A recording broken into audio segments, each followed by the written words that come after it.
Bonjour à tous, bien-aimés. Je voudrais partager quelques pensées avec vous sur un thème qui est celui de la jalousie. La jalousie, c'est quelque chose qui peut tous nous toucher, tous nous atteindre à des moments différents de notre vie. Il y a des personnes qui, pour des raisons de manque de confiance en soi peut-être, ou dans leur personnalité, qui portent cela quasiment en eux, la jalousie. Et puis d'autres, et c'est, je pense, là, cela peut tous nous concerner, dans certains moments de notre vie, dans certaines saisons de notre vie, nous pouvons développer parfois de la jalousie. Et c'est un vrai poison que cette jalousie. Dans 1 Samuel chapitre 18, 1 Samuel chapitre 18, il nous est dit ceci, à partir du verset 6. Lorsqu'ils étaient revenus de la guerre, après que David eut tué le Philistin, les femmes étaient sorties de toutes les villes d'Israël à la rencontre du roi Saül en chantant, en dansant et en poussant des cris de joie au son du tambourin et des cymbales. Elles chantaient en chœur, alternées tout en dansant. Saül a vaincu ses milliers et David ses dizaines de milliers. Saül le prit très mal et il se mit dans une grande colère. Elles en attribuent 10 000 à David, dit-il, et à moi seulement 1000. Il ne lui manque plus que la royauté. Verset 9. À partir de ce moment-là, Saül regarda David d'un mauvais œil. Je vais continuer jusqu'au verset 10. Dès le lendemain, un mauvais esprit envoyé par Dieu s'empara de Saül, de sorte qu'il entra dans un état d'exaltation au milieu de sa maison. Comme les autres jours, David jouait son instrument, Saül avait sa lance en main. Terrible, quel passage terrible, mais qui en même temps peut nous parler à chacun d'entre nous. Pour résumer, quelle est la situation? Saül est le roi d'Israël, le premier roi nommé pour régner sur Israël. Et Dieu était avec Saül.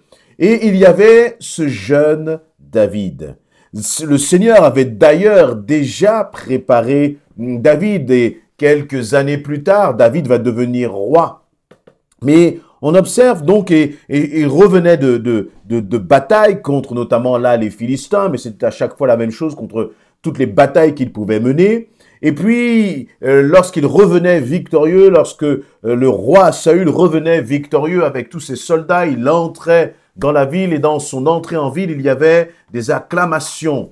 Il nous est dit que les femmes chantaient en chœur alterné. Et puis elles chantaient « Saül a vaincu ses milliers et David ses dizaines de milliers ».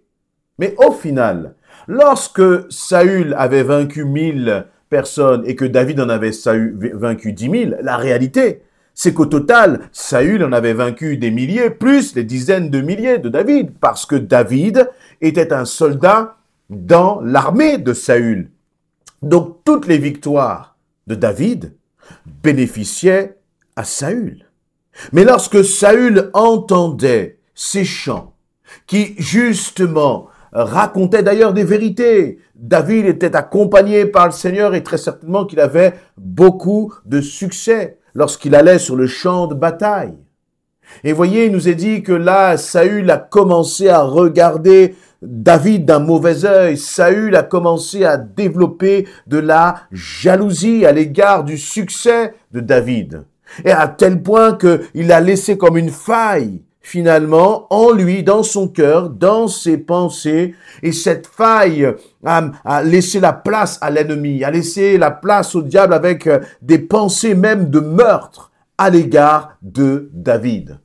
Et vous voyez, si nous ne faisons pas attention, dans certaines situations, dans notre vie professionnelle, ça peut être dans la vie familiale, un jeune qui a des frères et des sœurs et qui peut développer de la jalousie à l'égard de ses frères et de ses sœurs.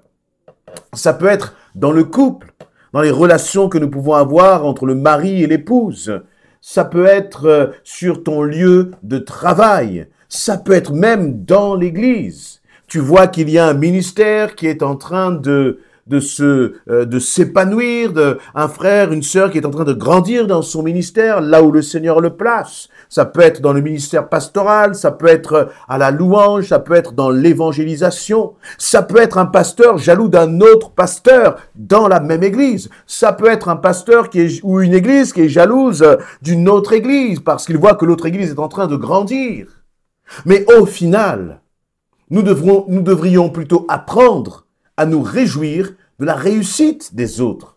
Jésus n'a-t-il pas dit que vous ferez de grandes choses, des choses encore plus grandes que moi? Jésus a envoyé les disciples, il a envoyé le Saint-Esprit, le baptême dans le Saint-Esprit, justement pour que les disciples accomplissent des choses extraordinaires.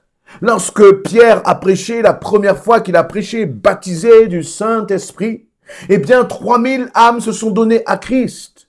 Laissez-moi vous dire que lorsque Jésus était là, les foules étaient touchées, il y avait des miracles, mais il ne nous a jamais dit à aucun moment qu'il y a comme une église qui est née à partir de ce moment-là. Jésus avait le désir, et d'ailleurs il dit qu'il est venu apporter la vie et la vie en abondance. Jésus est venu pour se multiplier en chacun de nous. Le désir de quelqu'un qui aime, par exemple, ou d'un père, d'une mère, c'est que ses enfants aillent beaucoup plus loin que lui, dans tous les domaines de sa vie. Et vous voyez, c'est la mentalité que nous devons avoir en tant qu'enfants de Dieu. Nous ne sommes pas là pour nous servir nous-mêmes, mais nous devons accepter d'être un instrument entre les mains du Seigneur afin que les autres soient bénis même beaucoup plus que nous. Voyez, et là, dans le cœur de Saül, ce qui l'intéressait, ce n'était pas la réussite des autres, mais c'était sa propre réussite. Et vous savez, très souvent, je crois que la jalousie cache une profonde insécurité. Saül avait été nommé roi. Dieu avait comme validé justement le fait qu'il soit roi. Et donc, quels que soient les succès de David, Saül n'avait rien à craindre parce que Dieu l'avait établi roi. Mais pourtant, il a commencé à laisser sa chair s'exprimer.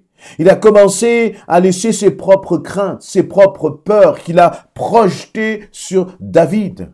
Il a commencé à dire, mais il ne lui manque plus que la royauté, donc il voyait en David un rival. Mais la réalité, c'est que David était un ami. David était un allié. David était un soldat sur lequel il pouvait compter. David était celui qui pouvait lui apporter encore de plus grandes victoires. Et à cause de la jalousie, il a été comme aveuglé. Il y a des hommes qui sont aveuglés par leur jalousie à l'égard de leur épouse et qui finalement vont gâcher justement leur relation avec leur épouse, leur relation avec leur femme, et vice-versa, bien sûr, des femmes qui sont jalouses, qui sont dans une forme d'insécurité et comme elles sont dans l'insécurité, elles veulent comme enfermer l'autre dans leur insécurité. Et c'est ce qui s'est passé pour Saül. Et finalement, il a laissé la place au diable à cause de ses pensées.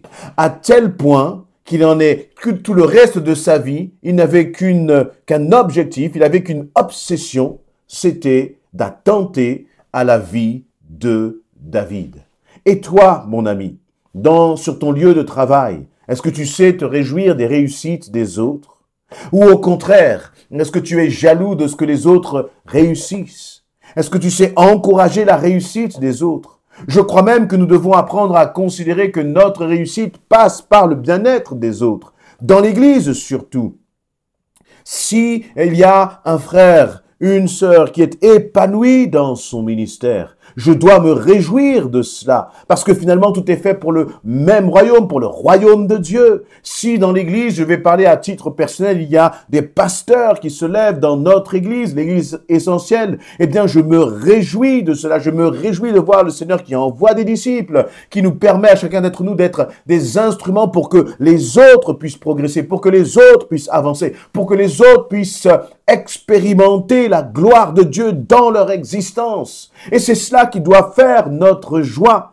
Un responsable de louange qui voit les autres s'épanouir dans son groupe de louange, voilà ce qui est à la gloire de Dieu. Une église voisine qui grandit, qui se multiplie, voilà ce qui est à la gloire de Dieu. Et nous devons apprendre à nous réjouir des bénédictions que le Seigneur pose sur les autres. sans avoir cette petite voix au fond de nous qui dit « et moi ?» Et pourquoi pas moi? Et ce n'est pas juste. Parfois, on n'ose pas le dire, mais à l'intérieur, il y a cette voix qui dit cela. Et laissez-moi vous dire que cela ne vient pas du Seigneur. Parce qu'il est ce Père qui nous aime chacun pour notre part. Et il a un plan, un projet. Le projet que le Seigneur a pour toi n'est pas celui qu'il a pour l'autre et vice versa. Et nous n'avons pas à envier les projets des autres, mais nous avons plutôt à faire en sorte d'entrer dans le projet que le Seigneur a sur nos vies personnellement. Et c'est cela qui est important. Saül, à travers sa jalousie, il a tout détruit. Il a tout détruit.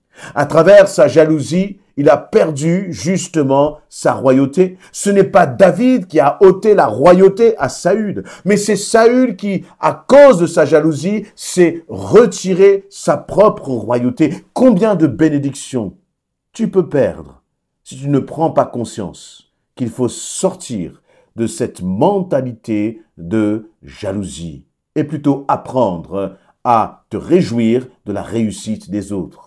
Un moyen pour apprendre à se réjouir de la réussite des autres, c'est qu'il ne suffit pas de se dire « je vais me réjouir pour les autres ». Non, je crois qu'il faut porter cela dans la prière.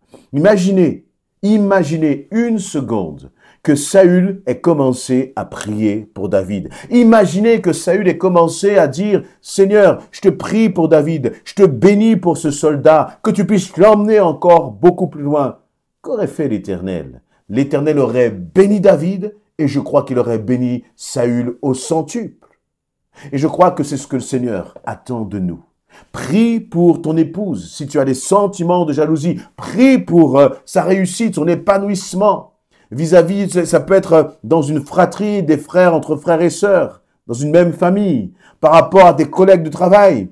Peut-être qu'il faut arrêter un peu de regarder à ta propre réussite, ta propre évolution de carrière, et commencer à bénir les autres, commencer à encourager les autres, commencer à encourager ton manager, commencer à essayer de dire « c'est moi qui aurais dû être à sa place, c'est moi qui aurais dû être un chef, il n'a pas les compétences, il ne sait pas, il ne peut pas, il est incapable, etc. etc. » Au contraire, regardons à Jésus. Jésus a accompagné, nourri les disciples, il les a encouragés, il a envoyé le Saint-Esprit afin qu'il soit pleinement bénis et qu'ils soient des instruments puissants et efficaces. Et si, pour changer, toi et moi, nous devenions aussi des instruments, non pas de jalousie, mais d'encouragement, de bénédiction pour les autres, je crois que c'est cela qui va nous rendre joyeux de voir les autres s'épanouir autour de nous, de voir les autres finalement aller plus loin que là où nous avons été. Et c'est encore plus important dans l'Église. Vous savez, dans l'Église, il y a des rôles différents. Il y a des missions, des appels, des services différents, mais tout cela, c'est le même corps dont Christ est à la tête. Alors, ne laissons pas la jalousie se répandre dans nos cœurs, mais au contraire, disons Seigneur, je veux voir comme toi, penser comme toi, et je veux bénir l'autre, Seigneur éternel, mon Dieu, et l'aimer comme tu m'as aimé. Amen.